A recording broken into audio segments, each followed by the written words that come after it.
Eta badakizu gaur zergatik nazioarteko irratiaren nazioarteko eguna, esango dizuet. 56 urtean otsailaren 13an Nazio Batuen erakundea sortu zen, Bigarren Mundu Gerraren ondotik edo amaitu ondoren, eta garai hartan informazio guztia irratiaren bidez jasotzen zen, jakina, eta horregatik aukeratu zuten egun hori irratien nazioarteko eguna izendatzeko, eta 2013tik hona ospatzen den eguna da gainera, hala egun honetan, otsailaren 13. honetan. EITB irratietako zuzendari ordea da Iratxe Etxebarria. Iratxe, egunon. Alan ekarri. Bai, ez dakit entzun ote duzune, baina datorren urterako eslogana goibura jarri dizuegu, ez dago dutxarik irratirik gabe. Erosiko duzu ala ez? Ikusiko dugu, kontuan hartuko dugu. Ez dago dutxarik, ez dago sukalderik, ez dago saloi zuzerekin lotzen duzu irratia, zure etxeko ze espazioarekin, orain lanera irratian egiten duzu, baina garai batera etorrita. Bueno, etxera etorrita gure etxean irratia sukaldea da. Sukaldeko intimotasun hori, sukaldean da irratia jaunta jabe. Hala ere, garai batean irratia ez zuen, eta Garbi Biurrunek esan du, zentralide horretatik, agian telebistak lapurtu dio pixa saloietan eta zentralidade hori irratiari, ez agian sukaldean. Nola, ze bilakara izan duela esango zenuke zuk irratiak? Bai, nik uste zentralidadea, gaur egunean, edo garai baten egia da, sukaldetan oso ohikoa zala irratia eukitea, eta gaur egunean, igual egia da, telebistak zentralidade hori kendu diola. Baina esango nuke ez direla lehiakide. Irratia beste kontu bat, irratia da gertutasuna, irratia da konpainia, irratia da mundura leiho bat, baina beste modu batean, beste intimotasun batean. Orduan esango nuke ez direla lehiakide. Telebista gehiago esango nuke dela entretenimendu bat, informaziotik harago entretenimendu bat, irratia badauka beste gertatosun bat, beste hurbilekotasun bat, intimotasun bat, eta batez be hori konpainia. Eta jakindu garaietara egokitzen, zenbat aldiz entzun dugun, irratia bukatu da, beste komunikabide batzuk datoz, egunkariarekin ere bai, baina irratia bukatu da, eta eusten dio. Nola jakindu irratiak horretara moldatzen? Bueno, entzuleak dauden bitartean irratia egongo da, eta uste dut entzulen fideltasuna dela guk lortu behar duguna, eta esate baterako gaur hori da gu egiten ari garen alegin hori, ez? Entzulen gana hurbildu, entzulen gandik hurbil egon, eta nik uste dut hori izan dela irratiaren arrakasta.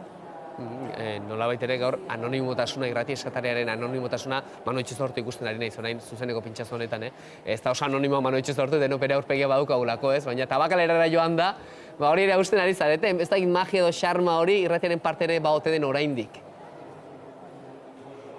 Bueno, bai, badauka oraindik ere bere magia, baina egia da aspaldi amaitu zirela, irrati esatari horreik agotza bakarrik zirena. Gaur egun irudiak pisu handia daukan gizarte batean bizi garelako. Hala ere, gure apostua hori izan da, gure esatariak eta irratia entzulengana hurbiltzea. Ahotsarekin identifikatuko gaituzte, baina guk entzulengandik hurbil egon nahi dugu, eta, irudiaren gizarte horretan amaitu da anonimotasun hori, baina nik uste dut xarma hala ere ez dauela galdu. Orain ardura postuetan zaudela esango dugu, EITB irratietan, baina zu korresponsala ere izan zara, Madrilen zein Bruselan. Hemen irratia modu batera bizitzen dugu, Europa Zabalan ibili zarenean, nola ikusi duzu irratia, zure lankide zertzioten, euren herrialdetan eta nolakoa zen irratia? Nik uste dut irratia mundu zabalean oso antzekoa dela, baina niri atzerrian egin nituen urte horietan balio izan zidan ikusteko ze azkar doan irratiaren evoluzio hori, alegia. Guk emititzen genuen modu batean, nik korresponsal izan nintzen urteetan, eta nazioarteko beste kazetari batzuek zeuzkaten ja beste plataforma batzuk edozein tokitatik emititu ahal izateko. Eta hori da gaur egungo evoluzio hori da guk ere lortu duguna. Edozein lekutatik gaur egunean ia sakeleko telefonoaren tamaina daukan aparatu batekin emititu genezake kalidade oso onarekin. Eta duela urte batzuk, RDSI izeneko olako kajetin handi batzuekin, maleta handi batzuekin ibiltzen ginen ara eta ona. Eta nazioarteanik hori ikusi nuen, ez? Ze harin doan, ze harin evoluzionatzen duen irratia egiteko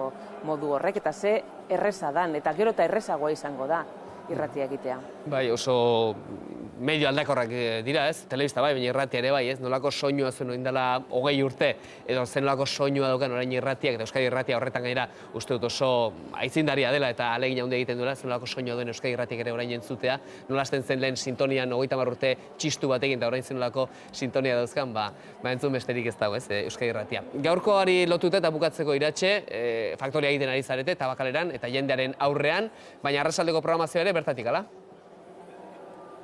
Bai, gaur, esan bezala, gaur gure helburua, EITB irratitako irration helburua zen entzulengana hurbiltzea, Euskadi Irratia Tabakalerara jaitsi da, orain faktoria arratsaldean kontu kontari Joseina Etxeberriarekin eta arratsaldeko baipasako lantaldea ere hemetik Tabakaleratik zuzenean ariko dira.